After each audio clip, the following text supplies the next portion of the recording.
Okay, thanks very much, Seán, and thanks to the Midlands Region and Public Sector Division for the invitation to talk here tonight. As Seán says, I was involved in the project team which drafted the design manual for urban roads and streets, and I've been involved in some of the projects in implementing these in a COVID situation here in Dundrum and Rathdown. When I talk this evening, I'll talk about DMURS and some of the philosophy and background to that. I'll go through it fairly quickly because, and some of you may know this, Engineers Ireland, in association with the Irish Planning Institute and the Royal Institute of Architects in Ireland, are going to be doing a series of lunchtime seminars on DMURS. And there are going to be, I think, about 8 such seminars over the next few months. So I won't get into too much detail, but we'll give an introduction to it and then talk a little bit about some active travel projects in Dundrum and Rathdown and conclude with some thoughts looking forward as to where we may go in the future. Okay, so I'll go through some of the backgrounds, the principles, strategic planning implications, practical design implications fairly quickly on that, and then talk about the active travel projects in Blackrock, Dundrum, Dalkey, and some forward thoughts. So there are lots of manuals around the place, and there have been a lot of manuals around the place. DMOB has been very successful for inter-urban travel in particular, traffic management guidelines, national cycle manual, and various UK manuals. So why do we have a new one for ourselves? Well, the reason basically is to deal with the Irish urban context, where we didn't really have a manual to deal with the urban situation in Ireland. It has a broader multidisciplinary approach as opposed to where it would be primarily engineers dealing with the DMOB or similar. The 2 departments involved, Department of Transport and Department of Environment, set up a project team, which I was part of in the steering group, which oversaw the whole thing. And it was published in 2013. One of the main questions we were asked as it was being published or afterwards was the scope and force of it. So it covers areas with a speed limit of 60 kilometers an hour or up to 60 kilometers an hour. There were 2 departments involved. They each sent circular letters out, making it mandatory for all local authorities to follow the manual in doing so in forward planning, for instance, in preparing local area plans or the county development plan, and deal with the development control. So when the private sector is making applications to build new areas, and also for the council's own works. So if it's either new build or maintenance, they have to follow the manual. And if you think about that, that covers pretty much everything that happens in terms of an urban road and street environment. Either the local authority or the private sector getting involved. So it basically covers it and makes it pretty much mandatory for everyone. The fundamental message, and I'll come back to this at the end, it's about balancing the competing demands of place function and transport function of urban roads and streets. And that's the basic message. For architects and planners, the place function doesn't need to be explained too much. Engineers, maybe a little bit on that. The idea of centres having higher place function, it's where a lot of activity occurs, less so in neighbours, becoming less intense activity in suburbs, and there's less and less on-street activity in places like business parks and industrial estates. So it's a sort of a spectrum of areas which have different place function depending on their size and location and nature. And one of the first things that I had to learn was the idea that it's not a spectrum of place versus transport function, and that if it's high on one, it's low on the other, and vice versa. There are places where there is a high transport function and a high street place function. So again, things are relatively easy. If you've got a low place function and high transport function for motorways and inter-urban roads, that's straightforward enough. A low place function and a low transport function would be the back streets of cities and towns where there might be servicing of shops and businesses and so on, not an especially attractive area, and not a lot of transport going through it. Areas which have a high place function and low transport function would be shopping streets and residential areas. So there's a lot of activity on street, but there wouldn't be a huge amount of transport or through traffic on them. The real difficulty is with where you have a high place function and a high transport function. So these are the main streets of our towns and villages. And when I say towns and villages, the main streets, those are both urban and rural towns and villages. And for Dundrum, Rathdown, it's a lot of urban villages which are part of the suburban area. But in a lot of local authorities, there will be rural villages as well as rural towns.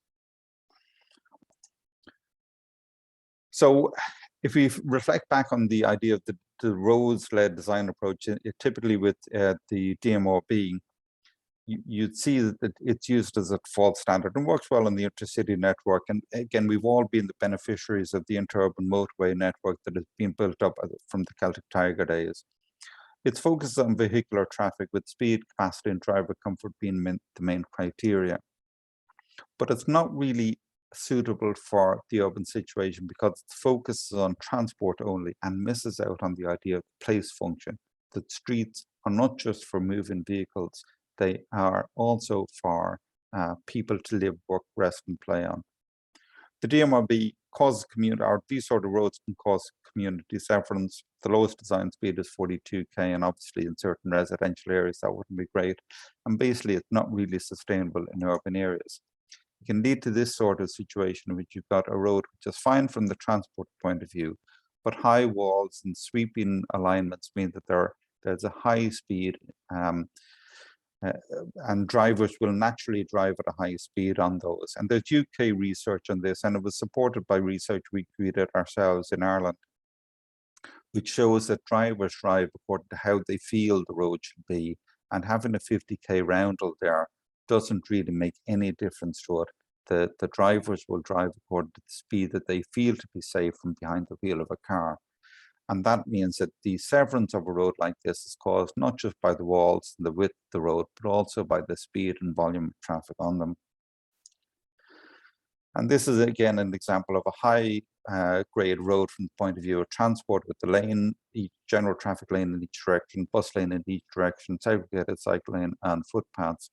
I would just say on this one, because it's where I used to work in Fingal, and my colleagues there pointed out, those high walls were not supposed to have been there. There were supposed to have been a lot of breaks at the end of the various cul-de-sacs that exist along the road, but they were vetoed by the councillors in the apartheid process to approve that road.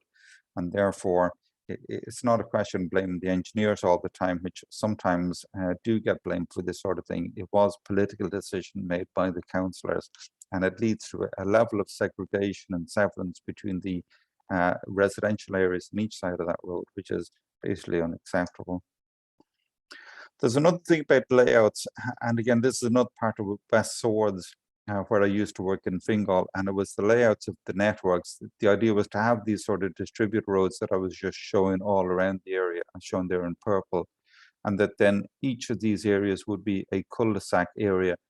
And the logic to that is that you didn't want through traffic into this cul-de-sac area, and that has some logic to it. The problem with it, there's a few problems.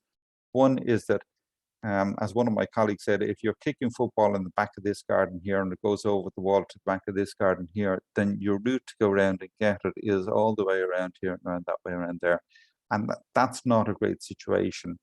And where collecting football may not be a major issue, the idea of the severance that cause and the impermeability of that is an issue. So this is another example of something similar. Actually, this is the road I was shown with the bus lanes on it. The bus stop is there, the house is there, but the route around is 530 meters to a bus stop, which is only 20-30 meters away from the front door, and a similar layout there.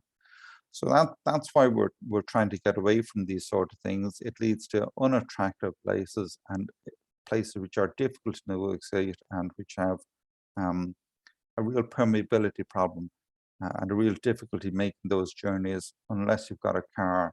Trying to make it by pedestrian or cyclist is just not really feasible. So what the manual says about networks, And this would come into where you're designing local area plans or getting involved in local area plans, or for some of the larger developments around the place, is to make sure that you have what's called filtered permeability. In other words, that it should be permeable for pedestrians, cyclists in particular, though not necessarily for motor vehicles. And these can be sort of grid patterns, curvilinear, or sort of more organic type patterns, depending on the location. One of the points that this is an example in South Dublin, and it's looking at the catchment of the Luas, which was going through here, and the Luas stop here. And because of the fences that existed along here, the catchment, 5-minute catchment, wasn't very good. And I think one of those areas there is I think that's a factory or warehouse, which doesn't generate a lot of traffic. That's a service reservoir, so it generates even less traffic. And by just putting one hole in the wall here and providing footpath along here to the Luas stop here, it meant that the access to the Luas was increased enormously for the people living in that area. And that's a good example in Luas terms. We would also apply to things like local shops or to schools and so on. Providing that sort of permeability is vitally important. And giving it, especially to pedestrians, cyclists, does help the whole environment. This is an example in Dundrum of a location where you can see the worn path there, so it shows the desire lines. And again, this was opening it up, making it level at grade, a bit of public lighting, but also making it visible through, so it's safe and feels safe. Actually, this is just across the road from the Luas step on the Luas stops, so it provides, again, a huge extra link for people who are using the Luas, but living in a very large area which was previously cut off from it. I'm not sure where this example is. I think it's in South Dublin County Council area. Again, you can see a wall there, and the teenagers were able to climb over it, but that was replaced by a low plinth and railings, which makes it visible, and it's at grade, so there's no problems there. So again, just making it all a lot more acceptable for everybody to be able to walk through and enjoy the access to the park there. So it's all about permeability is one thing, and that's at the sort of network design level. This is looking at some of the options that exist for design for low speed. And there's a few things there. Normally the sort of things that engineers will be able to look at, and which we should be doing. Narrow carriageways is one thing. Tighter corner radii help, especially if the side road is going into a very low grade of road or a residential area, to let bring the car down to a lower speed. And it's a psychological impact at that. Hopefully he'll retain that lower speed in the side road that he goes on to. There are certain things on this which are more planning issues, by trying to get proximity of buildings to the road edge, pedestrian activity at the ground level. Those are more sort of planning related issues, and that's why DMURS requires a multidisciplinary approach, and that's why the Irish Planning Institute and Royal Institute of Architects of Ireland are going to be involved in the seminars over the coming weeks. Corner radii, reduce pedestrian crossing distances and reduce vehicle speeds. So those are positive things. Carriageway width, again, it's one of the best ways to reduce the speeds of vehicles without necessarily reducing the throughput. So it doesn't have a huge impact on capacity and congestion, but it does reduce the speed and therefore reduces the severance impact of cars in an urban area. The manual goes into some information on junction design, and again, the idea is to cater everybody who's there, not just the car driver. And if there's one or two messages, one of the things is to try to get rid of these left slip roads. You can see them there, and another one there. And the problem with them is that it does require pedestrians, if they're making a short journey, have to cross 1, 2, 3, 4, 5, 6, 7 streams of traffic. And that makes it very difficult for pedestrians. If you're talking about a 2-minute cycle and they're a bit unlucky, you could be talking about 10 minutes to cross that road. So the idea is to get rid of those left slip roads. And part of the justification for that is that once you get a queue of cars, which are going 3 or 4 cars straight through vehicles, blocking back from the stop line, that left turn slip lane often becomes inaccessible and therefore useless. So we'll come back to that when we're looking at the actual practical examples, but it's one of the things which doesn't reduce highway capacity by that much, but does provide you with a much better pedestrian environment. And also there's a huge amount of space which is being used up here. And if that becomes available for more urban realm work, then it gives you a win-win situation. The manual goes into some detail about roundabouts, not really appropriate for an urban area, mainly because they're difficult for pedestrians and bikes. And unless you've got a fairly large roundabout, they're going to have limited capacity. Part of the problem, I think, is that the public perception of roundabouts is far better than the reality in terms of their impact and congestion. So basically, we end up with a situation. Now, this is probably, I shouldn't say the most extreme, but it is a good example of an urban area, a residential area, where you've got narrow roads, you've got frontage development, and you've got curves there. So it doesn't feel like the high-speed environment that I was showing you earlier with the 50k speed limit sign. And if you have cars coming through here, they're going to keep to a reasonable level of speed in a residential area. Some of the other things you have to consider, obviously, and practical implications, things like on-street park and load-in. Again, we're in an urban area, so the commercial viability of centres is important. Parking and loading can help to calm traffic, and it helps also if you're providing parking. It does reduce the amount of parking on footpaths, and parking on footpaths is something we're trying to get away for all sorts of reasons, in particular because of accessibility for people with mobility impairments. This is an example of within the manual of a loading bay, where it's a loading bay. It's a different surface, it's a slightly rougher surface from the normal footpath here. But the advantage of what they have there is that once the loading is gone, it becomes open to people who have to pedestrians along there. I don't have an image of it, but there's a variation on this in Bray in Wicklow, where that sort of material is used, but the loading bay is halfway out onto the carriageway.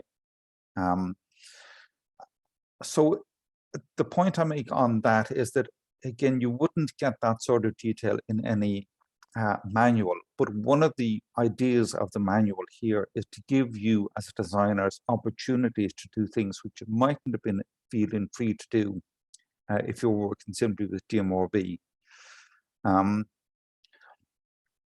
So I'll conclude the first part of my presentation with just a summary of things about DMURS, that networks, when we're looking at networks in terms of the context of local area plans or very large developments, you want permeable neighbourhoods, especially permeable for pedestrians and cyclists. More pedestrian crossings around the place. Avoid the distributor roads with high walls and the severance that they create.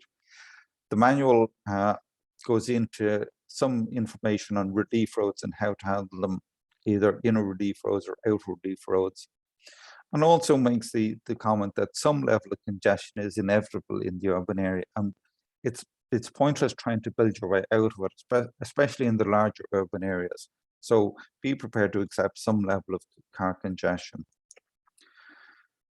That's what networks will look like. Streets will have narrow carriageways and wider footpaths, tighter corner radii, a very simple thing to introduce, shorter cycle times at signals, and the manual goes into the reason for that. It helps pedestrians, cyclists, and public transport. The left turn slip roads at junctions, I mentioned that tonight. No large roundabouts, they're not very efficient. Pedestrian guardrails, again, the manual talks about that they don't really provide a huge amount of benefit for pedestrians based on UK advice and research, but they do provide car drivers with the idea that the pedestrians are out of your way and you can therefore accelerate a bit more, and it makes it feel more like an environment which is built for cars if you have guardrails. So we try to avoid those. Let's sign in accordance with the traffic signs manual and the on-street parking.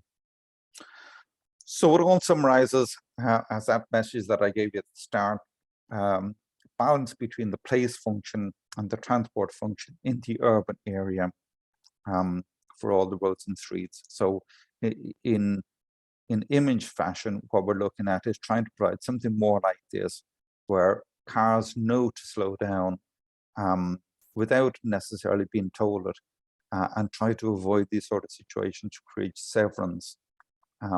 And whatever about the roundel there, it's just not going to work. So that's where the design manual, that's where it's coming from, and that's what it's trying to achieve. And as I say, there'll be seminars, lunchtime seminars over the next, I think it's an 8-week program up until April or May. So that will be starting soon. And through Engineers Ireland, you'll be informed of that. So that's the manual, and that's a presentation which I've given a few times. So I've cut it back a little bit, tried to get through, because I've got a bit to say now on COVID-related projects. This is a presentation, or part of a presentation that myself and some colleagues, which I'll mention later, gave. And we're talking about some of the background and 3 examples in Dundrum, Rathdown, Blackrock, Dundrum, and Dalkey, and then I'll have a few concluding remarks looking forward. So again, this was driven by initially the idea of providing social distancing. And if you recall, there used to be lots of queues outside shops, particularly coffee shops, but any sort of shops, because of the restrictions, the numbers inside, there was queuing on street, and it meant that there was space required, in particular for pedestrians. You also had more people working from home, and who might then go out for a coffee about mid-morning into the local village or to the local town centre. Also, public transport capacity was down a lot, and therefore, to provide for those people who used to use public transport and still needed to commute either into the office or to the workplace, to provide for them a safe, sustainable option meant that we went for some cycling routes to provide for them to have a cycling capacity and a safe cycling situation if they can't get on a bus. There were 2 pieces of guidance which came out reasonably early on as part of the whole COVID approach. One from the NTA setting out the legal situation and the basis for works, and that was extremely useful for clarification, both for local authority staff and engineers and planners within the local authorities, but also for the councillors and for the public. And that set it out fairly clearly. There was also an interim advice note from one of my former colleagues who was involved in the project team as part of the original DMURS production, and he is in the Department of Housing at the moment, and he produced that interim advice note, which again was extremely useful in terms of focusing on what DMURS could allow you to do in the context of COVID-19. Again, one of the main themes, I've sort of mentioned it various times, about a multidisciplinary team as part of the whole process. In Dundrum, Rathdown, it was led by engineers, the interventions I'm talking about, but we had huge support from the architects in particular, and also park superintendents. There was a fair bit of senior management time, particularly directors and indeed the chief executive, in terms of convincing the councillors, convincing members of the public, and in particular one large ratepayer within the county who was in touch with the chief executive on several occasions to express their concerns that the chief executive had to be fairly strong in terms of dealing with that particular ratepayer. And I think that particular ratepayer came around to the idea of what we were doing towards the end.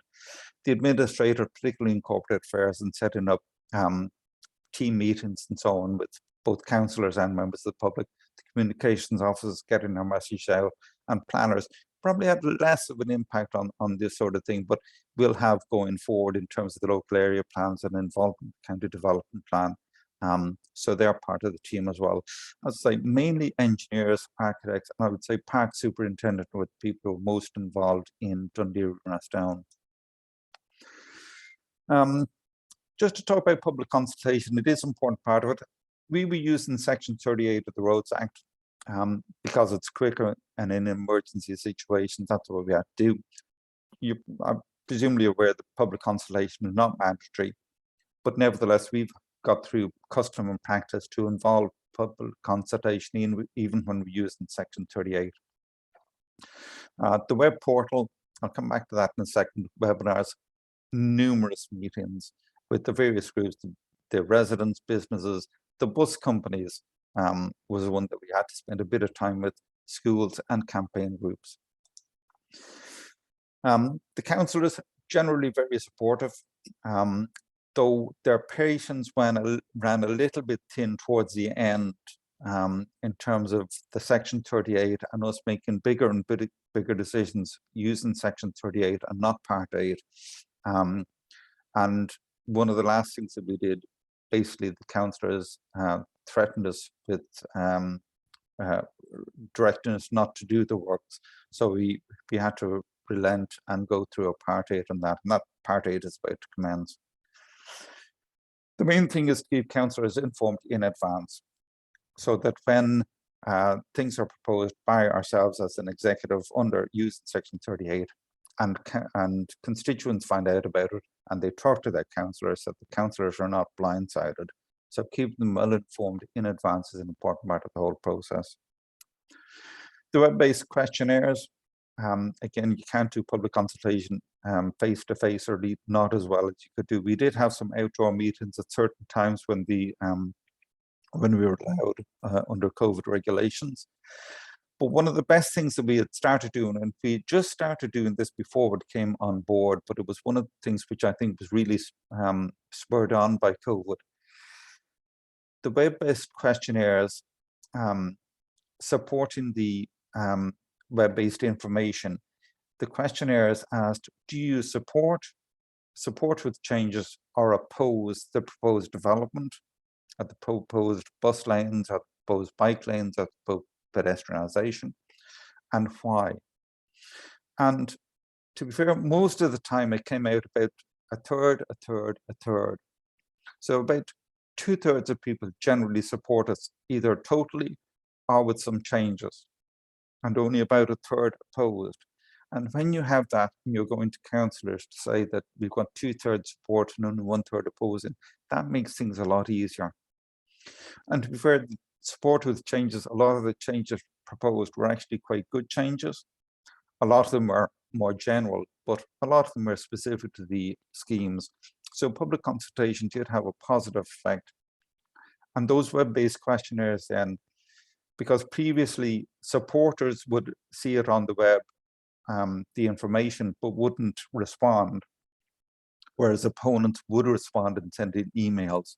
By having questionnaires on the website, it means that a few clicks and you get the supporters to be registered and counted.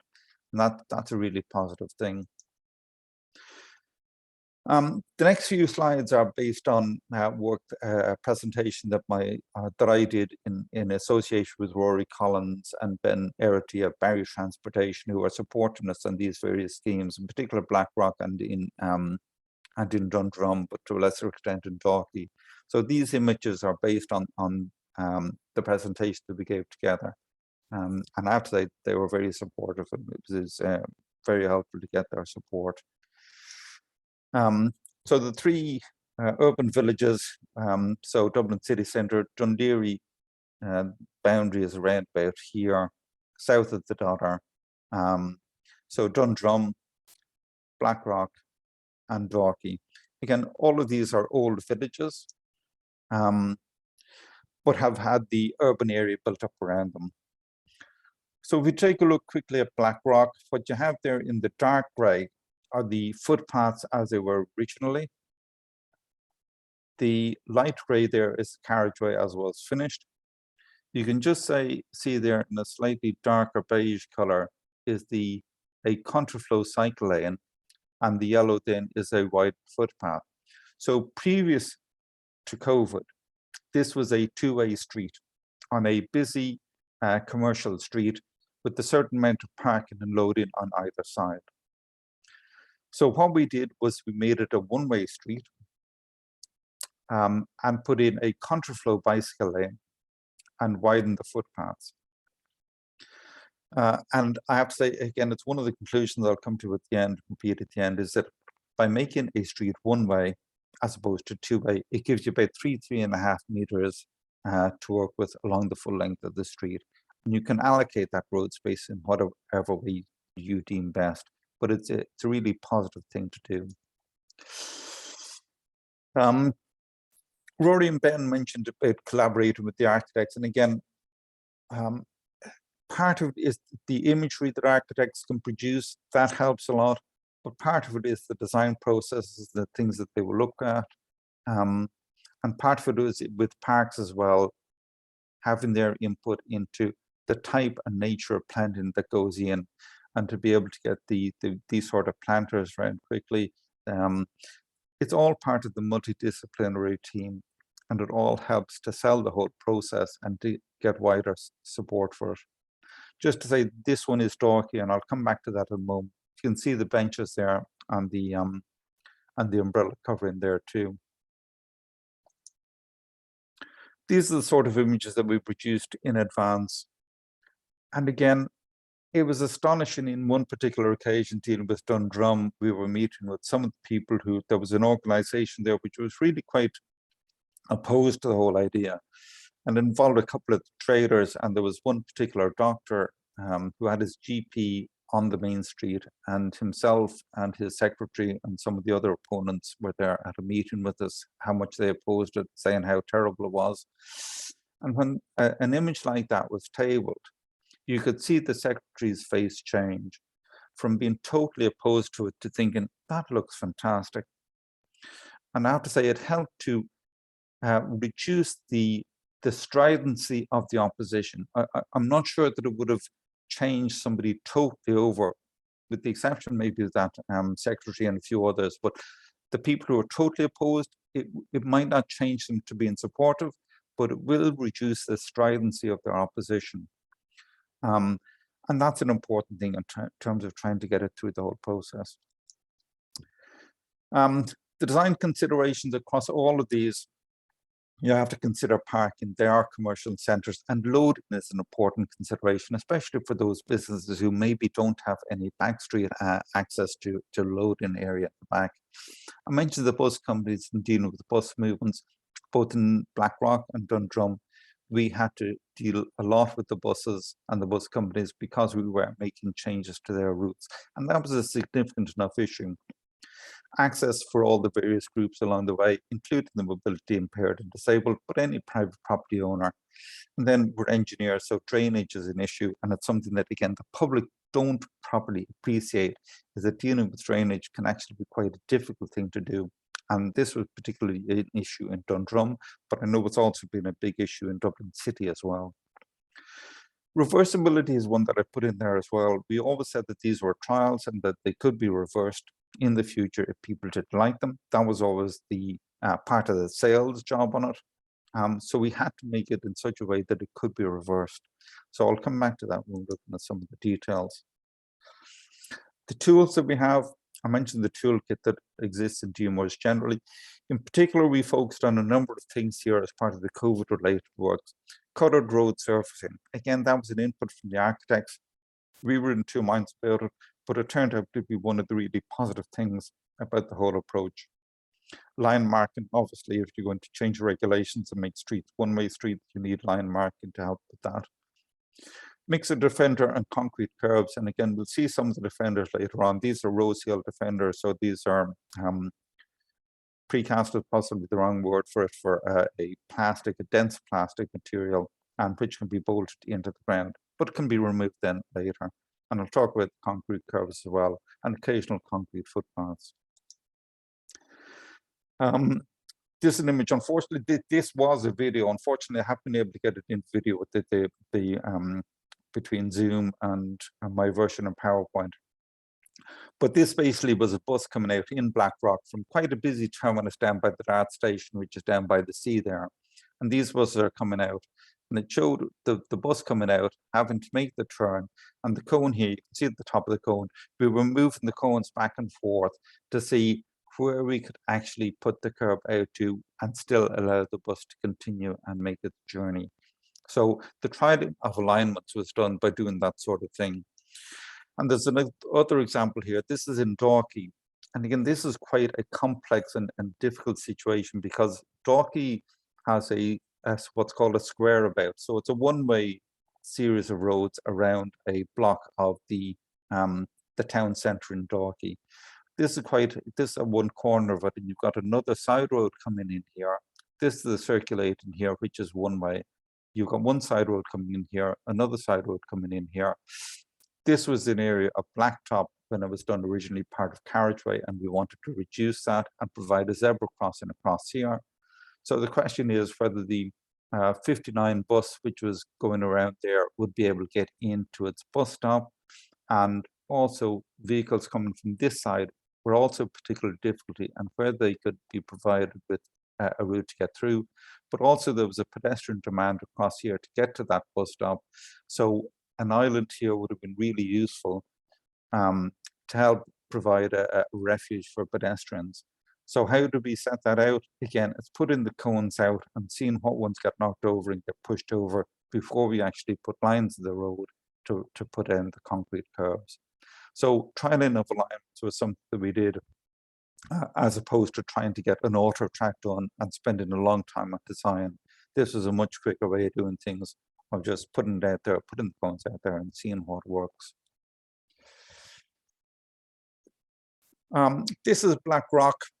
And again, I just draw attention there, the defenders we talked about, these ones here, rose heel defenders. So these are a solid plastic material which will defend the bicycle and provide the cyclist with the sort of security that they need if they're perhaps a reluctant or new cyclist, and that they can feel secure enough to be able to travel along this road on a contraflow cycle track.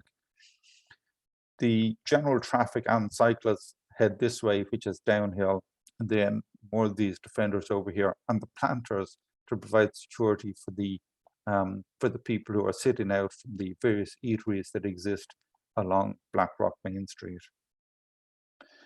Now, as I say, reversibility was one of these issues. So these are planters which were brought in and can be removed. The defenders likewise can be removed, and the pencil bollards also can be removed. So that's Blackrock, and this is what we end up with: people sitting out and enjoying the sunshine, parking the bicycle, just leaving them leaning up. And I say enjoying the sunshine. I notice I don't come through Blackrock much myself, but I come through another village we dealt with, Gloucester, and Gloucester also had similar sort of arrangements, not quite as extensive, but coming through it in the morning, you see a huge number of people out enjoying a coffee in the morning. So the coffee culture, which a lot of people thought would never come to Ireland and certainly wouldn't survive an Irish winter, I've seen it in the last couple of weeks. Dozens of people out in open air areas before the lifting of the COVID situation there last week, and dozens of people out in a small village like Gloucester. So it does work. If you provide these sort of facilities, people will come to enjoy them. Just to say the one in Blackrock here, just to give you a cross section, and to raise one other point here. So it's now become one way. So a one-way traffic lane, 3.5 meters, which is quite wide, but there's quite a bit of heavy goods vehicles along there, or medium goods vehicle service, and the businesses along there. The contraflow cycle lane and a bit of extra pedestrian space on one side, and a lot of extra pedestrian space on the other side. Now, sometimes that would be used up for car parking or loading, but a lot of it is pedestrian space, especially outside the sort of restaurants and coffee shops and small shops, which would be most in need of having extra pedestrian space in front of it. Now, at the moment, one of the problems that we have is this: there is the curb still remains in place. So when it comes to making it permanent, we will have to see about changing that curb, and the implications that that will have for drainage is something we'll have to think about. I'll go through some more of these questions fairly quickly. I mentioned in Dundrum, sometimes you use a concrete curb, but again, the planters are there. And this is a restaurant which was about to be opened up when COVID hit. I'm not sure what the situation is now, but it has an overflow space if it does open up. This is one that I like. The best part of Dundrum Village is the the church, and there's some beautiful red brick buildings, cottages that exist just opposite. Now, included in the red brick buildings is that doctor that I was talking about who was opposed to the whole move. And he was opposed to it because he has a surgery here. And one of the things he didn't like was the idea that if he had a patient who he needed to call an ambulance for, that the ambulance would have nowhere to stop. And the church was concerned about funerals and weddings, that they would have nowhere to stop. So we actually have an area in here which can take vehicles in there. It's not very obvious from that photograph, but that's wide enough to take vehicles in there. And this is a lockable bollard, and the keys, there's one key with the parish priest, another key with the doctor. So if either of them needed, either in an emergency or by pre-arrangement for funerals and weddings, pre-arranged, they can take the bollard out, and the vehicles associated, main vehicles, can come in here and escape at the end. But for the vast majority of the time, that is a pedestrian area. So those are the sort of solutions and practical solutions which we came up with to sort out particular difficulties. And I have to say, that looks fantastic from what used to be a two-way road with a lot of blacktop, and it was quite a wide road to allow for buses as well to pull in and stop. So it's transformed the village as it looks. And that's why you get people out here like that. This is slightly further down the road. Again, this is slightly unusual. Again, drainage in Dundrum was a bit funny. Because we weren't sure exactly how drainage worked in Dundrum. There was only one gully on the whole main street, and it's a couple of 100 meters long, so it was a bit funny what was happening. But we were able to produce various drainage solutions. But one of the interesting points about this, and I have it on the next slide, is Doweling in options. In other words, that concrete would be doweled in with 16mm diameter rebars, 300 long, 200 deep, 300 centers, so that they would be put in here. And again, I mentioned reversibility. The idea of it is that there's a bit of blinding between the existing blacktop and the now concrete footpath. So it looks absolutely permanent. It is concrete and it looks absolutely permanent. But if we were told by the councillors that it didn't work, or the businesses felt it didn't work, we would actually be able to dig that out with relative ease. So reversibility was something that at the time we felt was an important issue. Though I think at this stage now, given our confidence in how well these things have worked, I suspect that we wouldn't need to do that anymore. Yeah, this is Dalkey, and again, there's a drainage channel in here on the line of the existing curb. And again, we built out, and we built that one up, unlike in Blackrock, where we just took the existing service and built a curb there to delineate. So again, depending on the circumstances, there's different solutions for different locations. And this is what Dalkey looks like at night. Again, planters here. It is quite a narrow street anyway, and it's been narrowed again and again, just to change the surface material, just to give it a more pedestrian feel to the whole thing, and make sure that drivers realize that they're not on what is a carriageway designed for high volume or any sort of speed of motor vehicles. I mentioned the one talking about the showing the chairs and the umbrellas. That's actually in that spot there, which again is reclaimed road space. There used to be 2 lanes coming around here, so extra road space here. And that photograph doesn't show the chairs and umbrellas that were on the previous photograph, but it does show the amount of space which has been claimed as a result of the works that we've done. And extra planting along here with the tree there, just to break it up, more planted along there, just to make it a lot more attractive for people to sit out. And sure enough, there's a couple of coffee shops both here and on this side of the road. And the one on this side of the road has effectively no seating area, hardly at all. Now with the wider footpath and access to this sort of communal seating area, they're gaining the benefit of it all. I just left this in just briefly to mention when we were doing that, the sort of speed we did it in Blackrock, 3 weeks to have a one-way system in operation. We put in some temporary works and terms of just having water-filled barriers in the first instance, and a further 8 weeks to a total of 8 weeks to completion. Dundrum, 5 weeks for the bypass to complete, 12 weeks to have the one-way system complete operation. Dalkey, took 16 weeks. It was a little bit more difficult in Dalkey because there was less room to work with, because both Blackrock and Dundrum have bypasses, whereas Dalkey doesn't.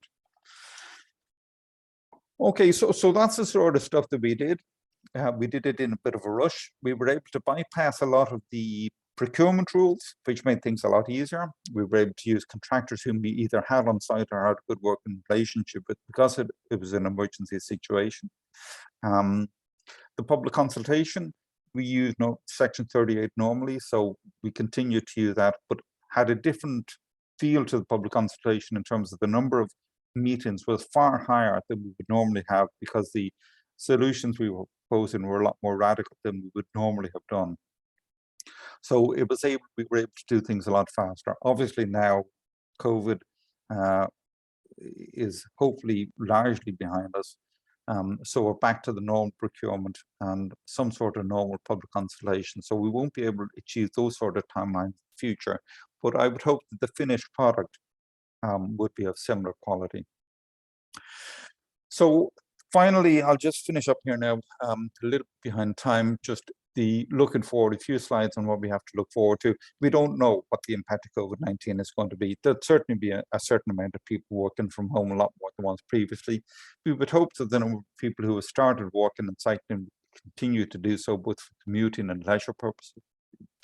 Villages as attractions, and in particular the changes that we've made in Blackrock and Dundrum, and various other places, Dalkey, Clossul, Cabinteely, have made them much more attractive for local people, especially if people are working from home, to be able to pop out for lunch or for a mid-morning coffee break.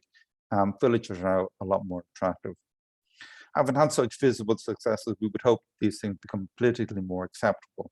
But we'll see how that goes with the new back to the normal sort of public consultation processes.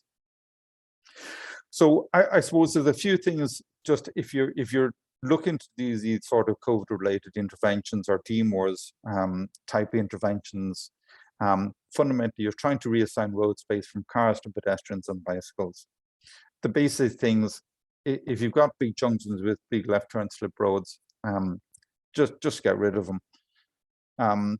Make streets one way. If you have a two-way street and you make it one way, it gives you 3.5 meters to work with along the full length of that street, and that's a lot of space to work with in an urban area. Reduce the on-street parking if possible, and that's a big question, and loading as well. If you can regularize that, one of the things we did in Blackrock was change some of the loading bays to being loading bays from 6 in the morning until 10 o'clock in the morning, and then we had to change it to 12 noon, and then we had to change it to 2 o'clock, and then we brought it back to 1 o'clock or something. So there's an element of suck it and see about that. But if you can make it so that they're loading bays at certain times of the day and car parking at other times of the day, that's something you should consider. Multidisciplinary team, that's one of the big things about DMURS, and as I say, it was one of the huge successes in terms of COVID interventions that we did. Having the architects on board, they have a different way of looking at things. It can be frustrating at times, but certainly in terms of getting things through and getting them accepted by the public, and the look that they have, and when you do something good in Blackrock, it's a lot easier to sell it than when you're proposing to do something similar in Dundrum and in Dalkey. Parks were a big part of it as well. In certain other areas, particularly within parks itself, where previously our parks department wouldn't normally like to have cyclists, but in a lot of them they now have the cyclists, and that's been a huge positive thing. And communication is a big part of it. So the soft elements, as I say, from the architects, the open designers, parks, it's a big part of selling the whole process and improving support. My final slide, you'll be glad to hear at 5 to 8, is looking forward. The NTA funding, when I wrote this up, it was 360 million a year. I don't know if the Midlands region or the public sector division had an insight into the fact that the minister would be making a big announcement, as he did yesterday, about the amount of funding from the NTA. But there's huge money available. There's new legislation coming, maybe to deal with trial operations here. It was a little bit awkward from our point of view, the legal situation on that. He's mentioned dealing with legal challenges like the city have facing them on the Strand Road and how to deal with that. So it would be interesting to see how that works out.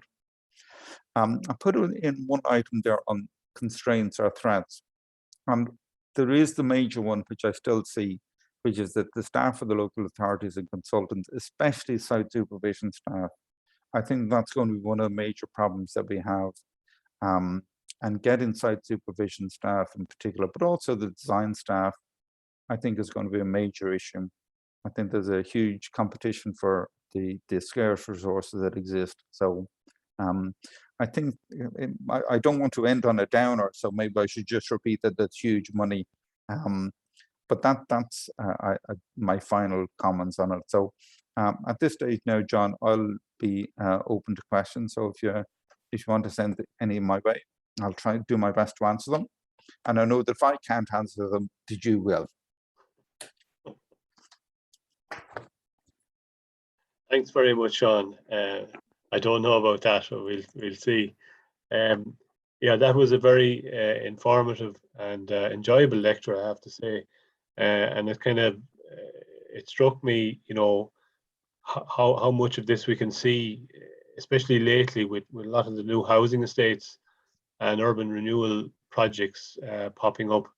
Your influence can be seen nationwide, you know, because anytime we see those proposals, all you can hear is make sure DMURS is taken account of. So it's a credit to you and well done. It's a very proud thing for anyone to be involved in. I suppose having witnessed some of the projects here locally anyway, at arm's length, it generally seems to always boil down to parking issues in this county anyway. And it's a huge challenge. You know, you set out with a particular concept that's based largely on pedestrians, and you end up with a kind of a halfway house. Is that something you've come across, and how did you deal with that? Yeah, parking and loading, I'd say, are two probably the biggest issues. And again, businesses are extremely sensitive to them, both parking and loading. And I have to say, maybe they know their business better than I know their business. I have to take their word for it that they're very sensitive about parking. So we do try to avoid removing parking where possible or provide replacements. And again, we were very successful on that in both Dundrum and in Blackrock. Again, because we were taking out a lane of traffic, it gave us this 3.5 meters to work with. In Dundrum, I think we were seeking to achieve zero reduction in on-street spaces. Now in Dundrum, there's the Dundrum Shopping Centre, and then there's the old Dundrum Shopping Centre, both of which have large amounts of car parking available.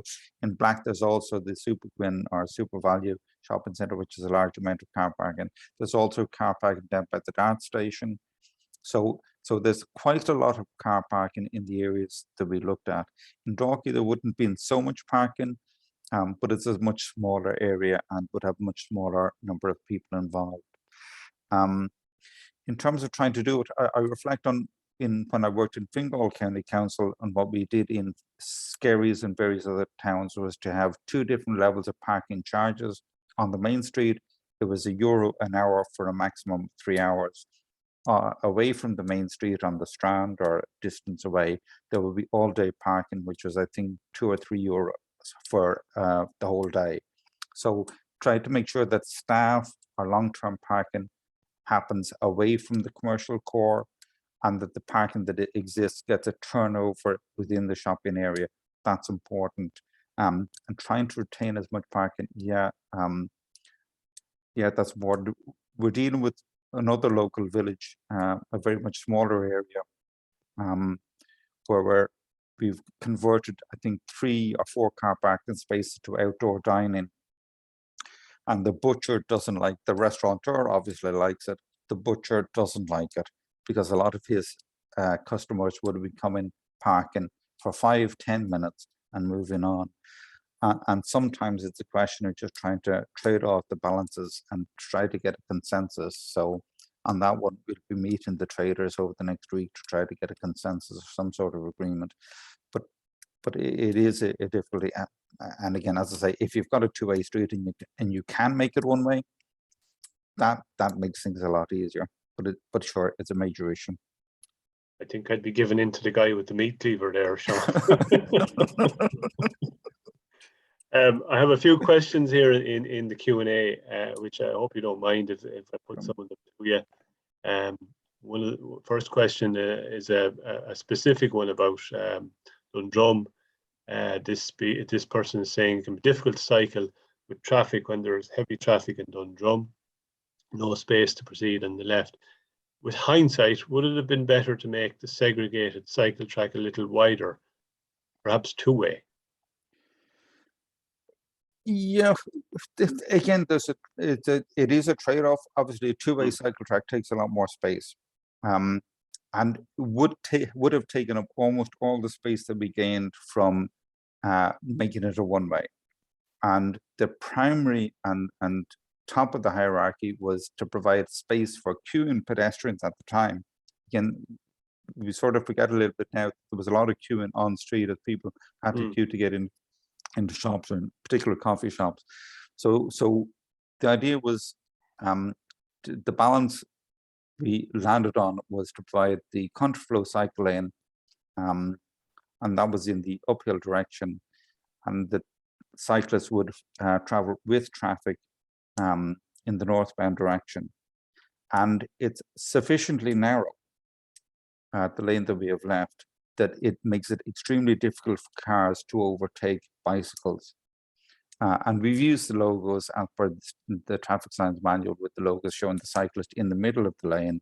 So the idea is that the cyclist should continue in the middle of the lane, and therefore the cars just have to go slowly behind them, and the buses. And just as and again, coverage of that is that this has changed in the UK recently, or is about to change. The legislation is that bicycles are being advised through the rules of the road and through the traffic legislation to use the center of the lane when in slow moving traffic. And that's the way it works in Dundrum. And again, because the bicycles in the lane are headed downhill, it means that they'd be moving a little bit faster, so that they're not as slowing the cars and buses down as much as it would be if it was in the opposite direction. But so that's a trade-off. Okay. We have a question here from our friend Tony, who congratulates you on a superb talk. He asks, was there a road safety audit on your Blackrock cycle track defender curb? He's suggesting maybe the picture didn't do it justice, but is there a danger of a cyclist striking the curb at a shallow angle and discharging himself into the carriageway? I think we did do road safety audit in Blackrock, and we did one in Dalkey. I don't recall about Dundrum. I would say that there was another thing that we tried as well with the NTA. Were promoting it, and we were sort of their guinea pigs, which was to try an extruded curb. A new machine had been bought by a particular contractor, and in a single machine, it would dig out a trench. I don't know, about 4 inches, 6 inches wide or something, and then extrude a curb on top of that, and it would be able to introduce a concrete defender for the cycle lane. And we tried that in 2 locations. One is in Benillis Avenue, where there's very little pedestrian traffic. It's at the edge of an industrial estate. It runs alongside the Lewis line, so there's very little cross traffic. And we tried it also on Goatstown Road, which is a residential area. And the trip hazards and the trip occasions in Goatstown were such that we eventually decided to remove it. I think a road safety audit would have identified some of those elements. That is one of the things that had occurred in, to some extent, in Dundrum, less so in Blackrock. And again, we're continuing to monitor that as to see why it was. And one of the things we had to do in Dundrum was change some of the locations of pedestrian crossings, break out some of the curbs to make sure that those pedestrian desire lines were not influenced by that trip hazard. And it was mainly a trip hazard for pedestrians. There was 1 or 2 incidences of bicycles having problems with either the defenders or in particular with the extruded curb that we tried it in Goatstown, but there wasn't that much on the cyclist side of things. It was more pedestrians and a trip hazard for pedestrians. So the advice there is to try to make sure that you have identified your pedestrian crossings and that you don't need to have the defenders as a solid line for the full length of your cycleway. It can be interspersed with breaks, both for drainage reasons and slightly wider breaks or wider breaks then for pedestrian crossings at desired lines. I have a question here from a fellow committee member who's asked, were there many negative impacts on neighbouring streets due to the one-way streets and villages? So I guess when you change the main thoroughfare there, what effect does it have in the wider sense, maybe? Yeah, again, I mentioned that both Blackrock and Dundrum are lucky in that they have bypasses which are very close by. So that makes it a lot easier. Also in COVID, the traffic volumes around the place were much reduced. So it's difficult to tell how much of that was COVID, how much of that was mitigated by the imposition of the one-ways. We did it along the coastal mobility route, so along the coast of Dún Laoghaire from Blackrock Park south down into Dún Laoghaire itself. And again, that's where we again provided a one-way system, and we were able to get a two-way cycle track on the coastal side on that one. And there was a bit of a reassignment of traffic onto some of the parallel roads. In those cases, the parallel roads are not as suitable for taking more traffic. And again, it's difficult to tell how much of it was a result of the change in the provision of the coastal mobility route for cyclists, or how much of it was COVID related. But there was an impression or a perception of increased delay, though I suspect that it was far less than the delay that would have been around the place before COVID ever existed.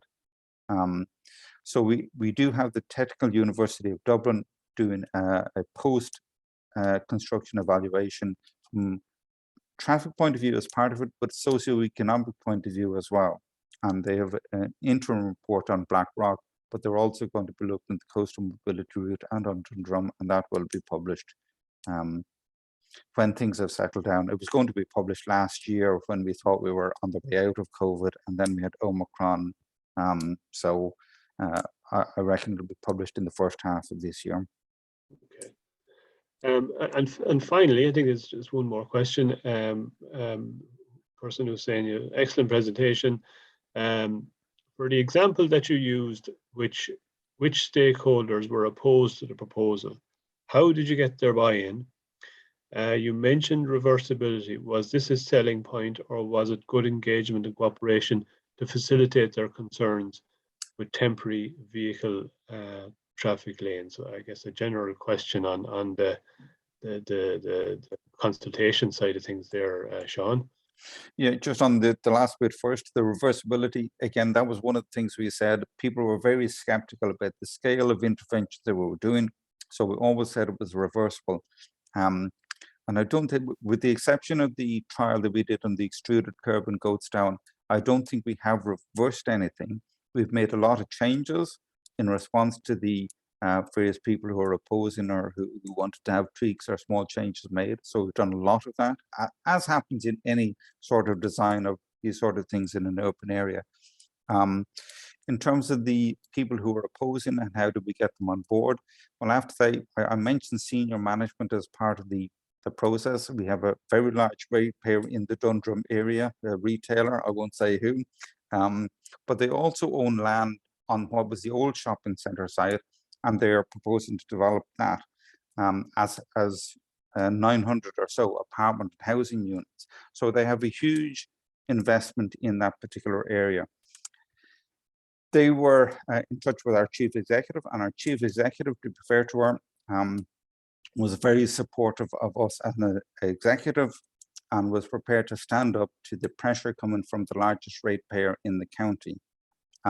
What brought them on board? We did have a lot of areas with them. They being a very large corporation, had their own engineering consultants involved who were able to make good arguments for changes in certain areas. Many of those we took on board. There were certain areas where they, I think, still would like to see things reversed, but have been prepared to accept them.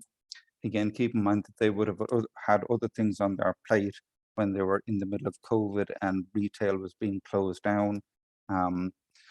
And they also had the development posts on their plate. But in terms of getting them on board, it was a question of standing your ground on the main points, but accommodating them as far as possible on anything that you can.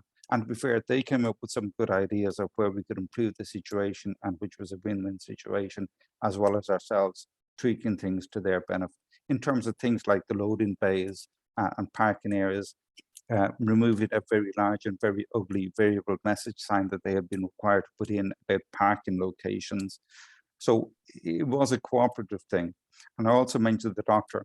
He was one of the main opponents when we were able to get him a key to the locked bollard and to have a space outside his front area where an ambulance could come.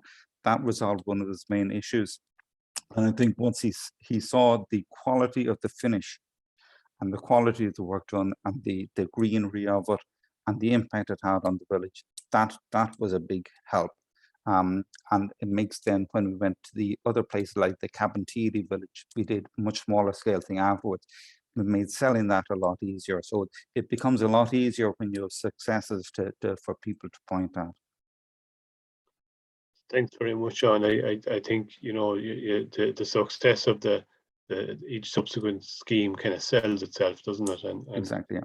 You know, you can be sure that's reverberating across the nation, really. You know, because it is now that we're opened up again, we can see all these things in front of our eyes. There are no more questions, Seán, and I just want to thank you again for taking a huge amount of your time, both earlier on today, this evening, and indeed the time you took to put the presentation together. We're very grateful for that tonight. So with that, I'm going to close the evening and say thanks very much. Remind everyone that the CPD can be banked for tonight. Keep an eye on your notifications and on the Engineers Ireland website for up and coming lectures. There should be one again in February from ourselves. And thanks everyone for your attendance this evening, and have a nice evening for what's left of it. And thank you again, Seán. Okay, thanks very much.